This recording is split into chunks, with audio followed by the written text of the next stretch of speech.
Update, today we received this message from her. Good day. I think I should email you guys after church today to let you know about the current situation that we are all in. As you know, I have been asking to join the Christmas party, but some of you think it was a joke. I do want to come. I've been on leave for so long. Is it too much to ask for some free time to catch up with you guys? It is not very Christian of you not to help out a single mom. To avoid any further confusion, I will hold the company Christmas party at my house. It is not big and does not have a pool, but will be a great honor to have you all at my place for the party. You all know that I am the mom of 3 beautiful angels. I am not in a position to spend a lot of funds on a party. I am asking all of you to find love in your hearts to help us with cleaning up our house before and after the party. Also, please bring your own dish to the party. We will all enjoy the variety of food from your country. We do have strict food guidelines to make sure my angels don't have bad experiences. So please, no seafood or junk food. We all want something that stems from loving hearts. They really love eggs and steak. And before you say anything, I do know someone is already up for host, but I do think it is very selfish of you to make it so hard for a single mom like me to attend. You don't know how hard it is to be a single mom at all. Before I last went into labor, I asked Lori to have a short praying time where you would pray to God for Sunny's health. And I knew some did not do that. I did not ask for much,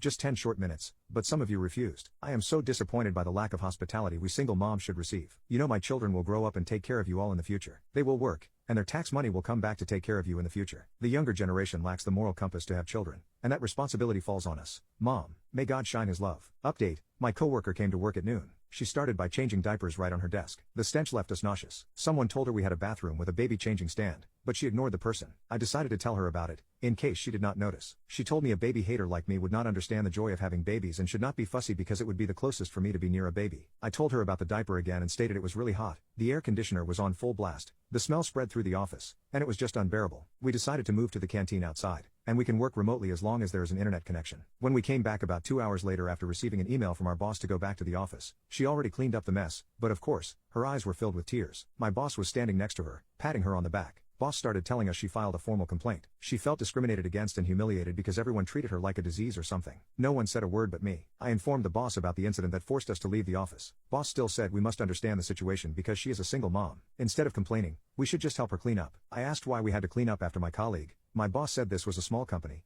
and people should treat each other like family. I lost my word. She cried again in the background with the baby yelling in the carriage. Some said sorry to her. I did not. I just tried to get back to work. It quieted down for about 1 hour. Then I received an email that my boss would like to talk to me. When I walked in, she was already there. She then told me she would like to talk about the hostile working environment that I created a few weeks ago, because the party I was about to host discriminated against her and her children. I said everything was fine until she returned to work, and she seemed to have a party where everyone had to follow her children to ensure they were okay. The boss did not say a word. She asked me how I could talk about her angels with such a hateful tone, and finally, told me she was not inviting me to the party at her house. Boss proceeded to ask us to calm down and said no one approved the idea of going to her place, and my house was still the destination of the party. According to the email that I was not included, no one wanted her to hold the party. They acknowledged it was only a few weeks before the holiday, and venues were simply not up for grabs. The mom lost it. She decided it was a good time to tell me to go to hell, and told me someday she hoped the cats would eat my flesh because I would die in the house and no one knew. I told her that was not very Christian of her to wish death upon others. It was my bad since she unloaded a tirade of preaching words. I stood there, trying to hold my laugh. She left the room, picked up her kid,